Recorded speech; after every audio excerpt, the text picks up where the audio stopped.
Today on the Great White Shark Experience podcast, we have Sasha Dines from Sea Search Research and Conservation, based in Cape Town. Sasha is a PhD candidate that is studying the signature whistles of the most elusive species of dolphin in South Africa, the highly endangered humpback dolphin.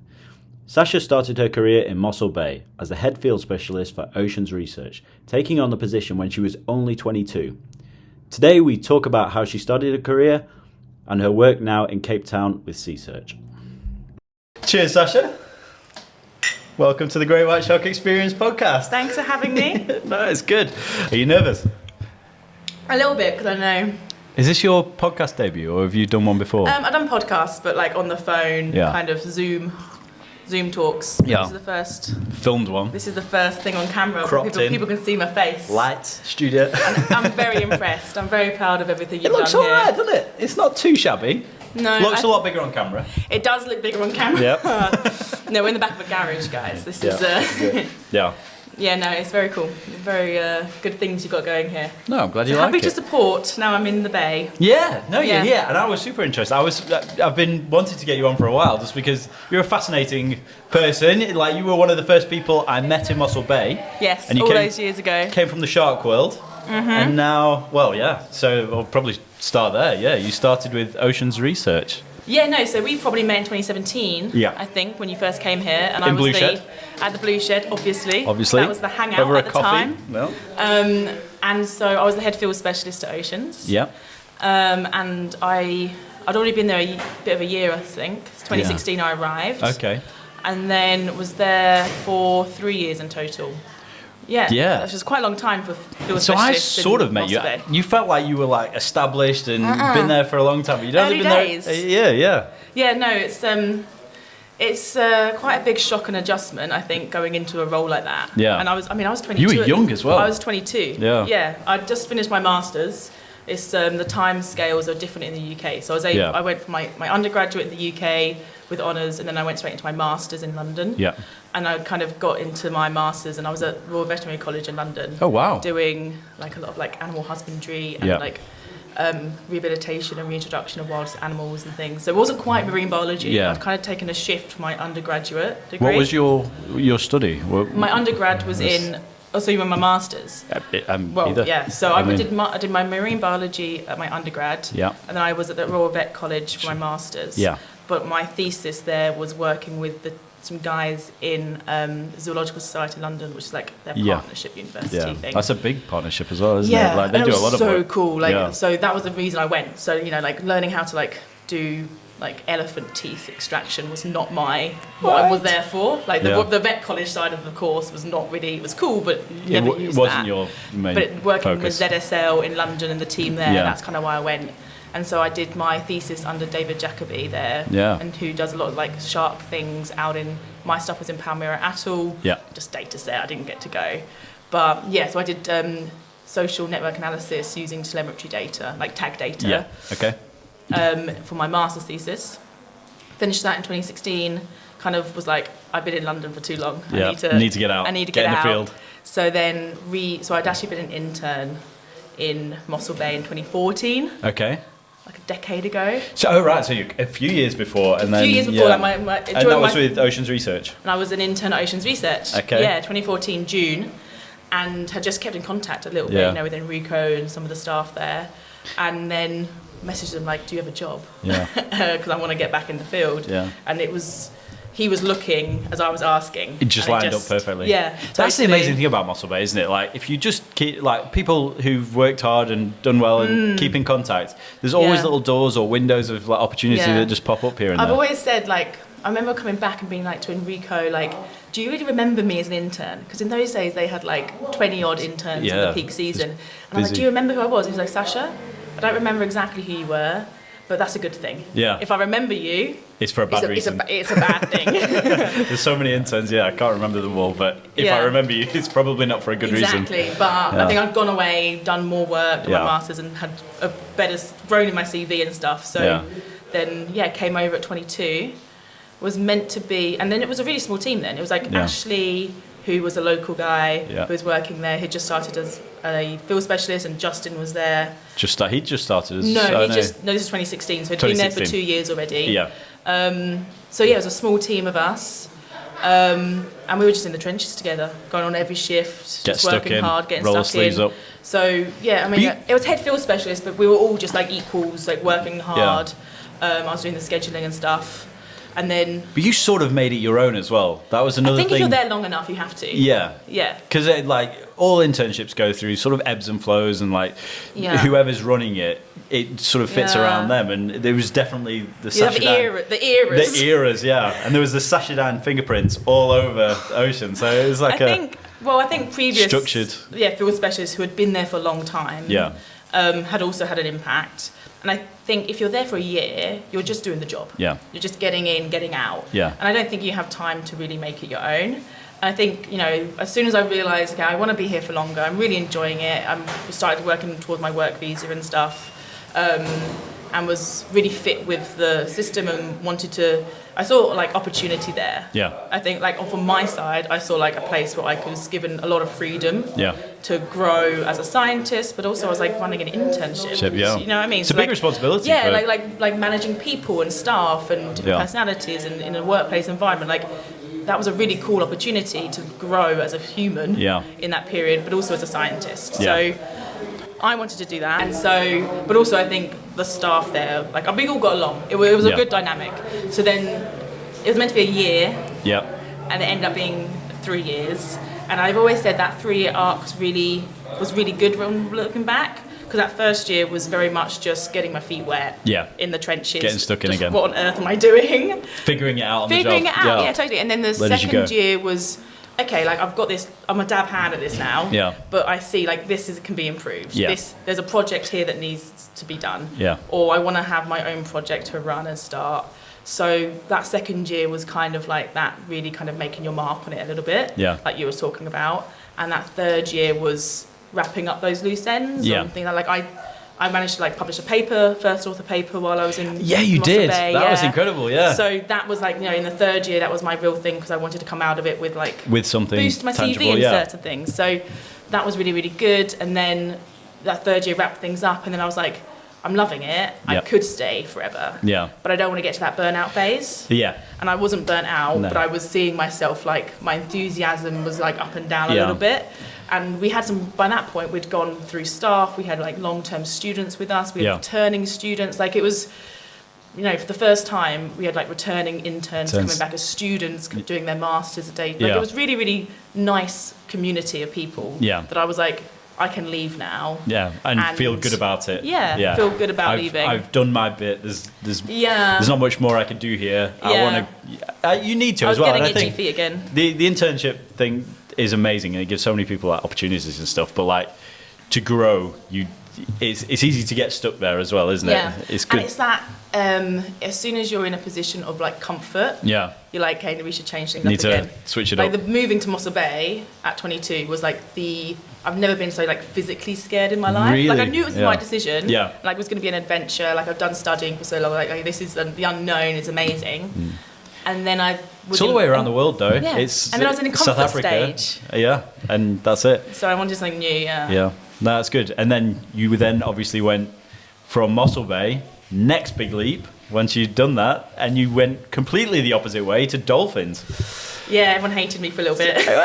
Well, when it came out, they were like, it's never a competition, but if Shark it was, lady to dolphin lady. Yeah.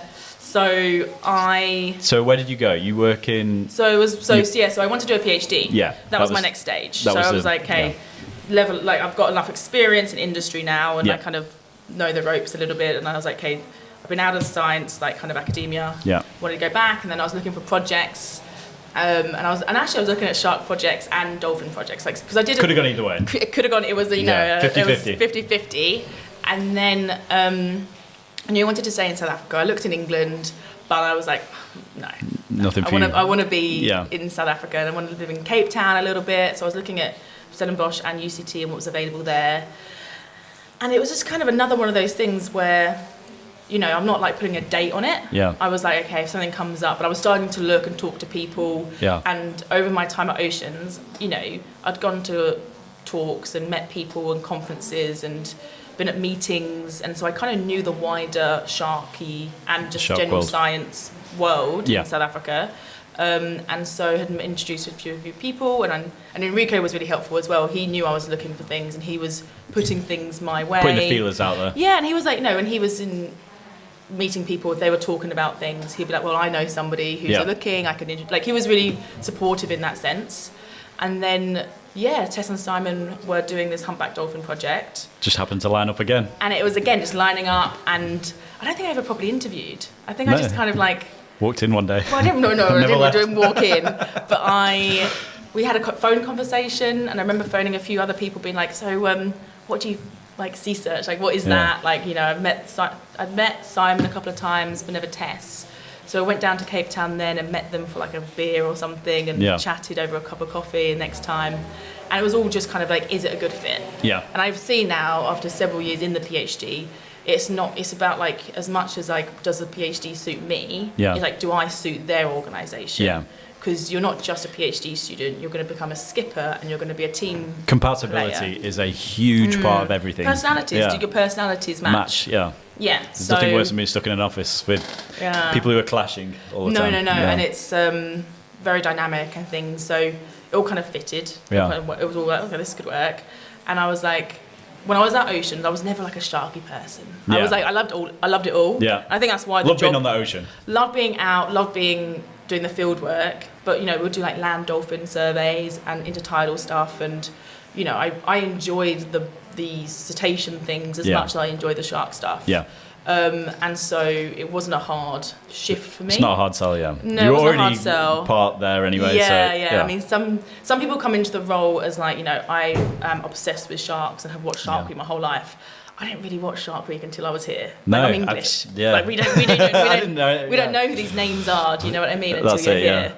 So that kind of fascination wasn't really there for me, but the science interest was there, and the opportunity to do so many different things. And I think so. So when I shifted, I was like, yes, it's in humpback dolphins. The most endangered species of cetacean in South Africa. Like, really need to do something to like help conserve them. But it was acoustics. Okay. And that was the draw card. Yeah, because I've done a lot of tagging with sharks, done a lot of like telemetry stuff with sharks, like active tracking and things. Receiver work with ATAP through Oceans, but this was like natural sounds and like bioacoustics, and never done that before. Yeah. So that's been my like second life, I suppose. It sounds fascinating as well, like especially on such a rare species, because you did that documentary as well, and that was a fascinating. It just gives you a window into how like elusive these creatures are as well, and they're insanely rare. It's so funny because in the 3 years that I was at Oceans, I'd seen humpback dolphins like twice. Really? I mean? Yeah, like I just never seen them. I knew they existed. Acknowledged them, really. Never acknowledged them, but also you're like. We joke that like we're going from the harbour to Seal Island, a straight line. I suppose, And you're looking at the island, and then when you're looking at the island, you're looking down, looking at sharks. So I was like, there's not that many dolphins in Mossel Bay. And then I came back to do like work as a Sea Search team member for my PhD, and then we were seeing dolphins like every day. Every day, yeah. And I was like, there wasn't this many dolphins when I was here. And everyone was like, no, there was. We just didn't go to the same areas. This was the thing that happened last year. We didn't... usually, every year I've been here so far, we've predominantly been at the island. And now, obviously, with the orcas came through, it kind of dispersed them. And then they came back and they went to Claimbrack more often. So we were working at Claimbrack more often. And then we had all these whales and dolphins. And you never saw them before. Because you might have one go past the island, but they used to stay a little deeper. They do stick away from the island a little bit. Yeah, so and then you think, oh my God, there's a whole side of Mossel Bay that I haven't actually seen. And you don't know what's going on in the bay until you explore different areres. Yeah, and it's just looking up, isn't it? Yeah, like looking just up and opening your eyes. It's mad. No, it's very, very funny. And so, so I'm still working in Mossel Bay and doing kind of dolphiny things. Yeah. But less sharks in my life now. Less sharks now. But we went on the boat today. We did. You wanted to go see the great white sites. Composers in the rain. Absolutely soaked wet through, but here we go. And it took a long time to get them. It did. Wind was in the wrong direction, but wasn't helping the chum slick. What did we get? 4 sharks, I think.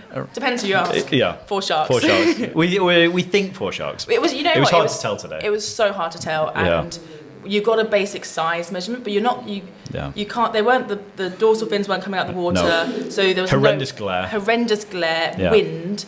It was a very, very difficult. It's challenging. I was glad I wasn't taking data. Yep. It was definitely a challenging time. Yes, totally. But yeah, we got the sharks in the end, and it was just good to see them. I'm glad I saw sharks. I'm glad you got to see them as well, because it would have been sad, because we've got a few bad days of weather now coming up, so I don't think there would have been another chance. So yeah, we snuck it in. Yeah, we snuck it in, and you finally got your sharks back. Is it going to convert you back though? Can we? Nobody can tear you away from dolphins back to sharks? No. You know what? The biggest difference between working with sharks and dolphins is that sharks, you go out in these conditions. Yeah. The rain, the perfect, the boat at 4+. Yeah. Whereas dolphins, we need flat water. Flat calm. No glare. Yeah. And if it's a little bit misty or a little bit, we'll stay in. We'll stay in today. Yeah, fair weather scientists.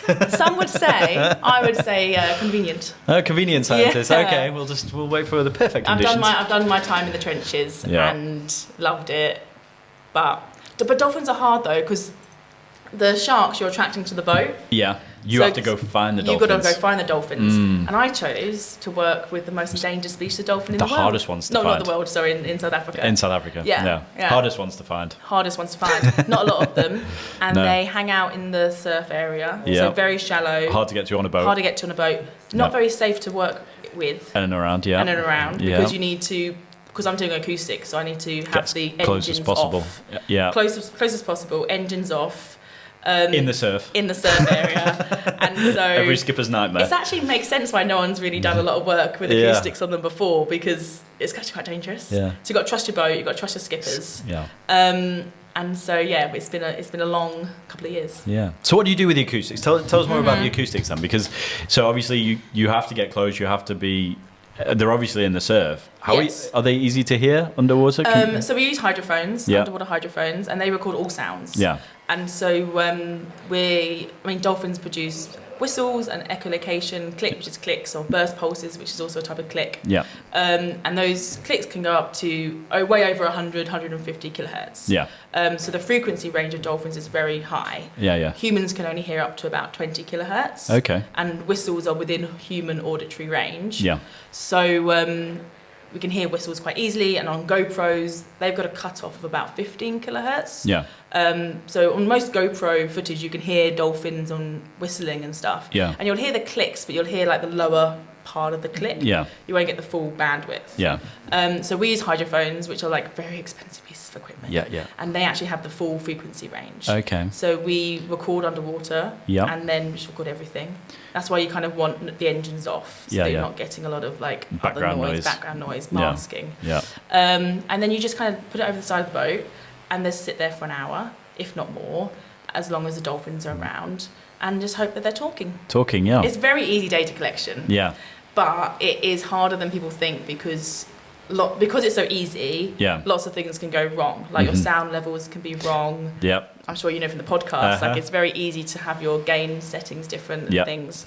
So that's also one of the problems. And then also the equipment itself needs to be like, you can have like wave action or like rubbing on the cables even. Okay. That can also cause like frequency interference. There's a whole load of things that can go wrong. There's so many variables that can so it's not as easy as people think, but it is ultimately quite easy just to record them. No, that's good. But also the whole thing is like, you're just hoping they're saying something. Yeah. So you're writing down their behaviours and stuff, and you're writing down their behaviours and what they're doing at the surface. Yeah. But that's only like 10% of their time spent. Yeah. A lot of time they're underwater. So you've got to write down the behaviours, but then we're hoping that they're talking to each other, communicating, and then you're linking. And you don't know obviously until you go back to the computer and and then download the data. Can you edit the sound so that you can hear it, or do you just have to go off the? I don't actually listen to a lot of sounds. No.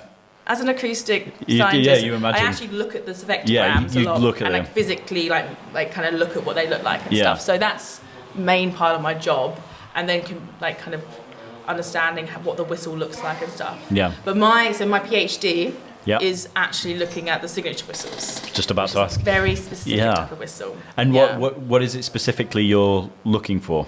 So so I'm looking at that was going to follow on, because the signature whistle is. It's kind of like a name. Some people don't like to call it like that because it kind of simplifies the context of the call. Yeah. But it's a name. It's a name, yeah. Like a dolphin name. And it's basically they use it to communicate between the conspecifics, like contact call. Okay, so like identifying each... Yeah, identifying each other, but they'll call out their own signature whistle repeatedly. As like, and it'll be in the sense of, as they come into a group, it'll be like, I'm somebody's Sasha, entering. Sasha. So they know who's approaching. Mother and calves use them quite a lot to keep in contact when they're out of like visual like range. And so that I'm collecting signature whistles from humpback dolphins along South Africa. Fantastic. And then using that to then hopefully understand if we have the idea is if we have a network of underwater hydrophones along the coastline, along their range, we can then just pop them in, leave them for a couple of months and then retrieve them. And then identify individual humpback dolphins using their signature whistles as they move along their coastal range. And then figure out where they go, I guess. Figure out where they're going, the population abundance, density, and then all of that will feed into like biodiversity management plans and things to say, okay, they're actually using this area at this time of year, or we've got high densities of areas here, so and that will feed into like future conservation, like policy and things. So how are they doing? Are they not very good? Well, there's less than 500. Okay. And so numbers-wise, they're more endangered than rhinos and pangolins and things. It's great, they are very, very coastal, like we've said. Yeah. And so they're just at the forefront of a lot of human-made pressures. Yeah. It's like coastal expansion, river runoff, pollution, all those things. Like they've actually have one of the highest levels of pollutants in their bodies of any mammal, marine mammal in South Africa. That's crazy. And that's because they're at that very coastal interface. In the river mouths and they love being in the river mouths. That's where they're hanging out. So everything that goes in there is just pouring out. They're like someone described them as the canaries of the ocean. Okay, so if they die out, we know the rivers are terrible. And I thought that was a really nice kind of like comparson. That's a good one, yeah. Oh, if you know the mining history, it is.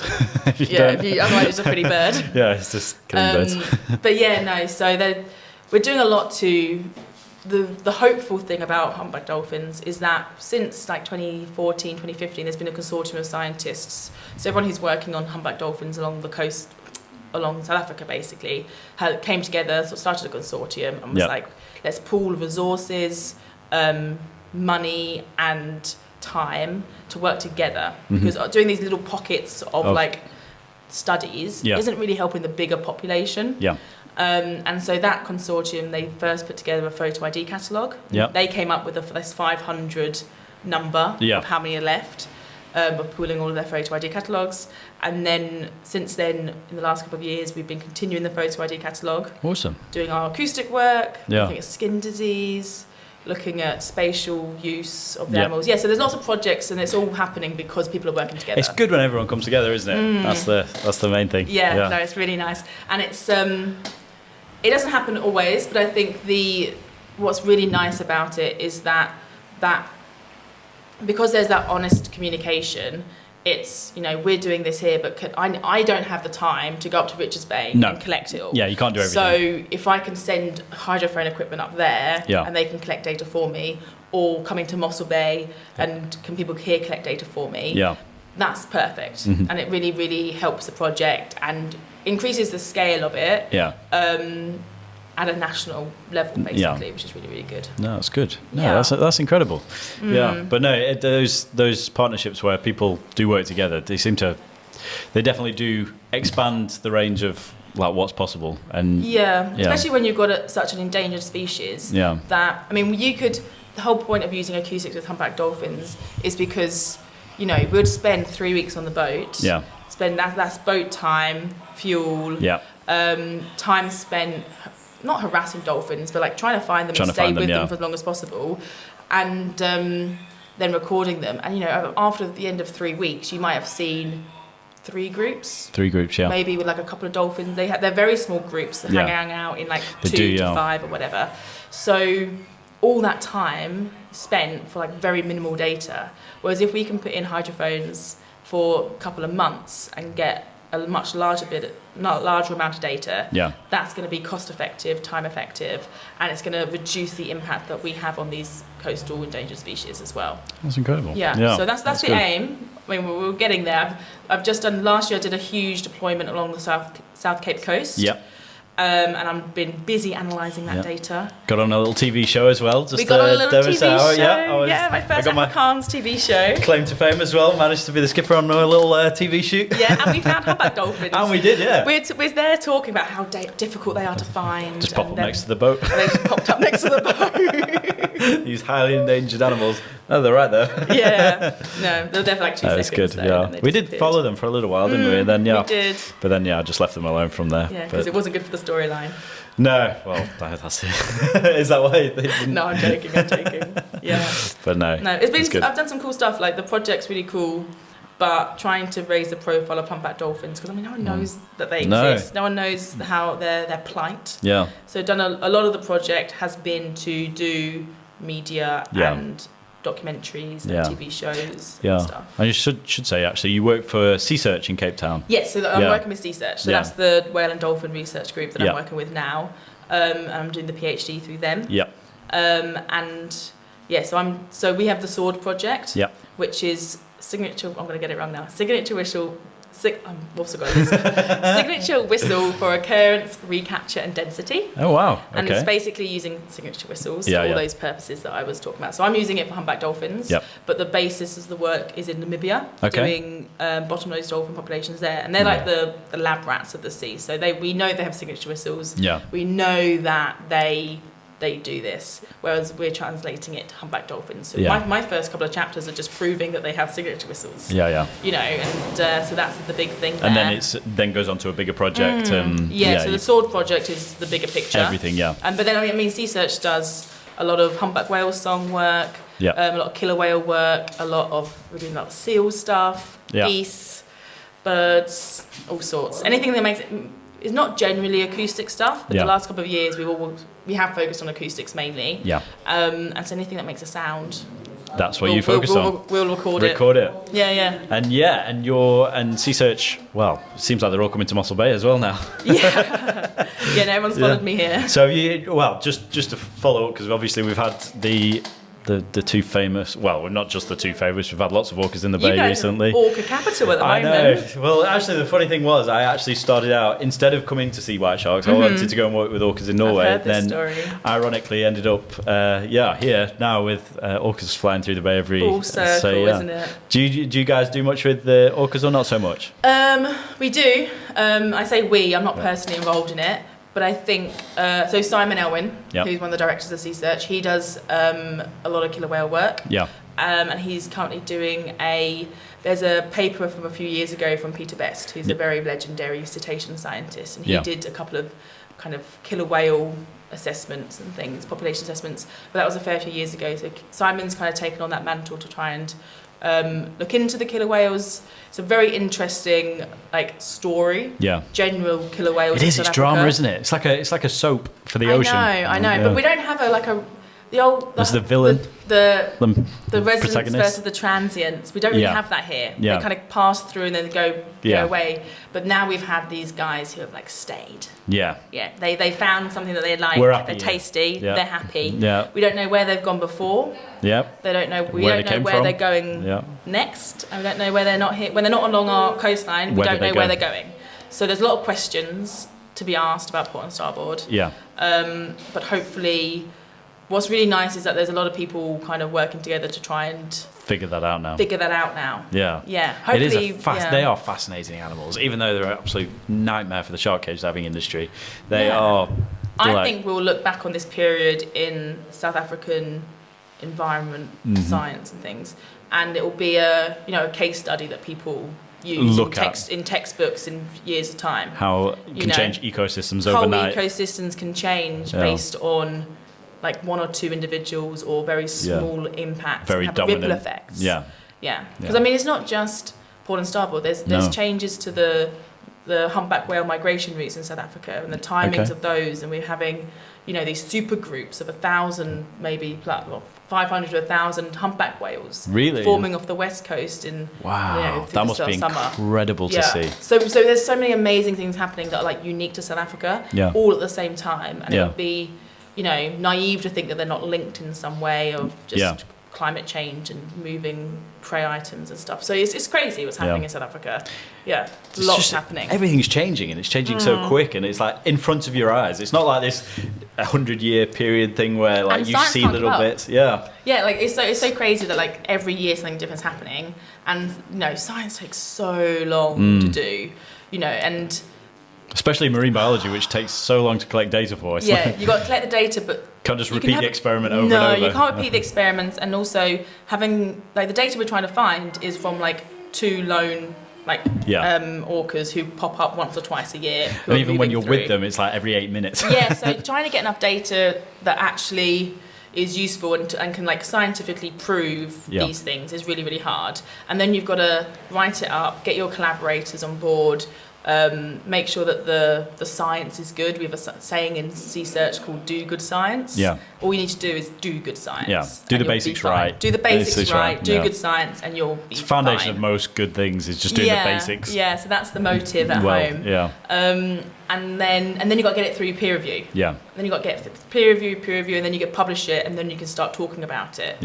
And that can take like years. And you know, by then it's old news. Everything's changed. So it's really frustrating that it's weird, isn't it? For like the TikTok age, science is still but it has to be done well, and it has to be done right, doesn't it? It's just the science has to be a rigorous process. Otherwise, you can do like data can be skewed in ways, and it's just important to make sure that you're doing things correctly. And they can be repeatable, and that everything can be commented on and rebuffed and things, and that's the whole discourse around science and research is that it's there to be commented on. It's not set in stone. But having said that, you want to do the best of your ability and be confident in your results and use the right analysis and stuff and all those things, and produce good data and therefore produce good research. And it's really, really important, and a lot of time and effort goes into doing that and collecting it that way, which then I think, which is just, you know, you want to do the good science, but you also want to get it out there as quick as possible. But there's been so many cases that, you know, people have bypassed the publication route or the peer-reviewed process, and then they've got, you know, that's when you get like, you know, those documentaries, terrible papers. Well, not really papers, but documentaries saying X, Y, and Z, or, you know, cinema science and all that sort of stuff. Those kind of things. You know, and they have their purpose. They have their purpose, but it's alongside peer-reviewed science. It's definitely has its place, but it's one of those where the real science needs to be done well and accurately, doesn't it? And it needs to stand the test of time. So just to finish up, because we're running out of time now, your favourite shark or your favourite shark story, either or, from Mossel Bay whilst you're with Oceans. Mossel Bay, unless you have one from somewhere else. I don't know. So, oh my God, there's so many, like, we got I remember sharks kind of like, you know, I know you weren't a shark person, so did you have a favourite shark, or did you just kind of... Favourite sharks? I mean, I've got memorable sharks. Memorable, yeah. We try not to name them, because, you know, science. Science. But we had, like, Ghost, who was around for, like, quite a couple of weeks, and that was... She'd reach on, or I can't remember he or she, would reach on, like, birds and things, would just, like, come out of nowhere, and that was really exciting for us all to try and study. We had... Back in the early days, we had... we used to have different names for the sharks. We did. Boats, it's hard to keep track. So it's hard to keep track. But Rosie, when I was an intern, was a big shark, and she's the original white pigmentation shark. Right. Okay. So that's where the white pigmentation came from in Mossel Bay. That's why we called it Rosie. Okay. She had a really pretty rose. Was this on a dorsal? On a dorsal. Yeah. Okay. Yeah. So that was kind of memorable. But they're all pretty. They've all got personalities. Everyone's got their own favourite, haven't they? Yeah. And then story-wise... Go on, give us a... So, the most recent, I mean, there's been so many moments, like every moment is just incredible, and that's what the best thing about working here is that it's just... Never gets old. It never gets old, and every day is different, and there's always things happening. And some kind of dynamic adventure. Planning was, I will say, hands down the best thing I learned Have a being plan, here. but then be willing to change it. And do it with a smiley face. Yeah. Cool, calm and collected. When everything goes wrong, smile. Yeah, so that was when sharks breach into the bottom of the boat and have a hole. Yeah. Just... Well, yeah, that happened to Oceans. Were you on the boat that day? I was on the boat. I was the one who got the call coming in. Oh, were you? Being like, right, so there's a hole in the bottom of the boat. And it was done by a shark. Yeah, but no, you know what? I was on the boat because I remember. Sorry, I do remember now because, God, it happened a couple of times. But the boat came up, and there was water coming in. Like all we saw was the bump. Yeah. And a little. And it was just a shark coming up from below. And it breached underneath the boat. Yeah. It's weird, isn't it? Yeah, they just breach on lots. They breach on anything. They just don't know where they're going. They don't look up, do they? They clearly think it's an open ocean. Yeah, let's just go up. Yeah. Fast. Yeah, Boom. very fast. Yeah. But it was very cool. But yeah. No, they are crazy. Yeah. They're cool animals, though. Yeah. But yeah, I want to say thank you very much for coming on. It's been super interesting, as always, and we'll definitely do it again soon. Yeah. And yeah, thank you so much. Thank you for having me. Cheers, Sasha. Cheers to fellow Brits. There you go. Cup of tea. Brits We're having a cup of tea as well. Brits abroad.